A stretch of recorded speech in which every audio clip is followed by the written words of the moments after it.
Hi everyone, some gamer dude here. So recently, I Spy showed off the box topper for the Epic of the Dragon Lord, and the Starlight, the Star Sword. It's a one-cost white chant with quick cast that deals damage to target resonator equal to that resonator's attack. Then you put two +100/+100 counters on a resonator you control. Good card. Most resonators have attack equal to or higher than their defense, so this is just a one-cost kill spell for white. This is nearly a strictly superior Schrodinger's Cry. Or if you want a magic comparison, Path to Exile. It's nearly comparison to that. Except better because you get an upside. Yeah, if you didn't like the power creep of Alice Origins Cluster, it's not going anywhere. It's gonna keep on chugging. This is where Force of Will is now. If you wanted something as strong as Vintage Magic, well, it looks like that's where Force of Will is. Force of Will has always been said to be much more in comparison to Vintage Magic, things like the Power 9 and whatnot. I think they're just driving that home at this point. I think they're saying that as their identity. Now, I think this is a fine card. It's the box topper. For those who don't know, the rulers are in the set this time. It doesn't really change all that much because the rulers are still probably going to be very low count per box, probably 2 or 3 of the 6. There's still not going to be really enough to go around without starter decks. It's a lateral change, not an improvement. I think Force of Will still needs to try to be more new player friendly. I don't think Force of Will is new player friendly, and that's something that I Spy's talked about, and we'll get to that in a sec. But there's a couple of interesting things about this card. It's probably going to be in the set given Force of Will's track record, how I Spy handles things. Super rares are usually repurposed with full art and slightly altered images for promos. Also worth noting on the art, it's normal for Force of Will and I Spy, I guess, to take the border from around the text and shove the text down the bottom so that the art takes up more space. This is, I believe, our second time with the new template, but I think it looks nicer than the full arts we have. I would like for this to become the normal full art. Good card, should be highly available, I hope it is. It's more power creep, so if that isn't doing it for you, you might have to make some serious decisions. I don't say that lightly. I still think Force of Will is a fun game, and I think it's probably got more going for it than Magic does currently, because everything I hear from Magic, it's a disaster. I've got to make a video about that actually afterwards.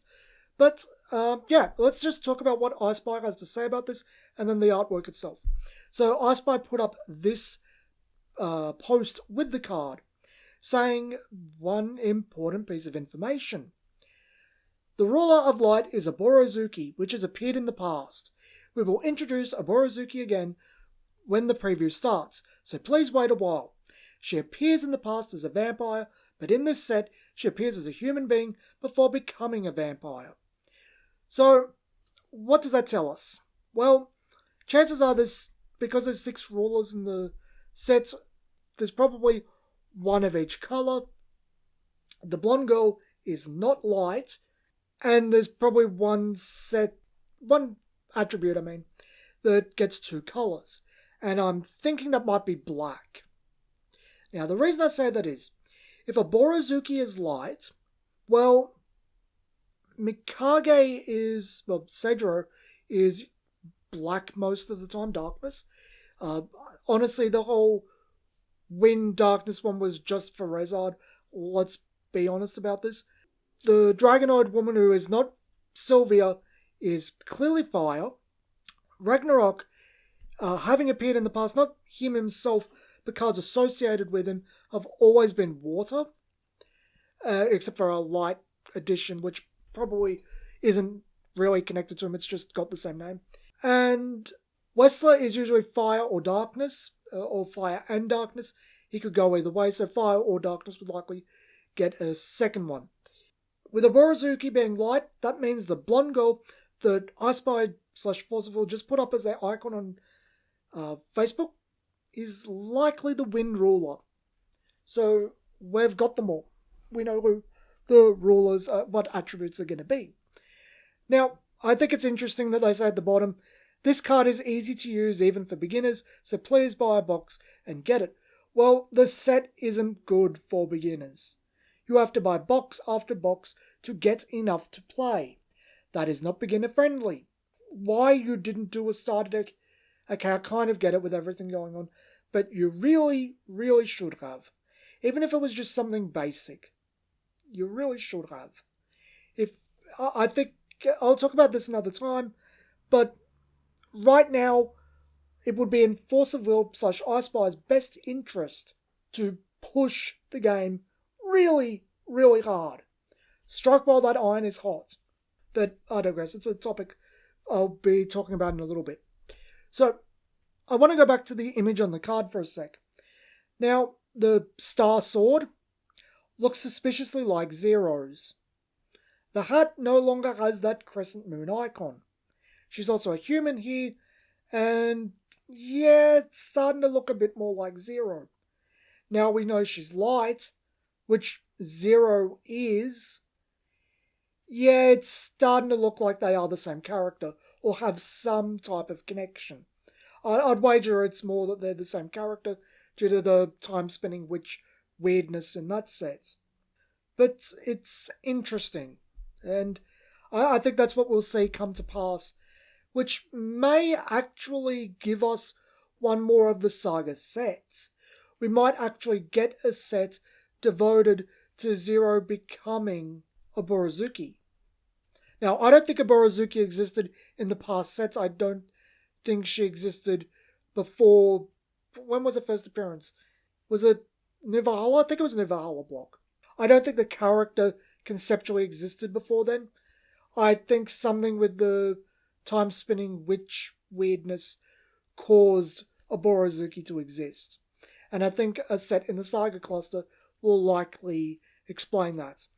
As I said, I think this set is looking, and cluster as a whole actually, is looking very, very interesting. I really can't wait for previews.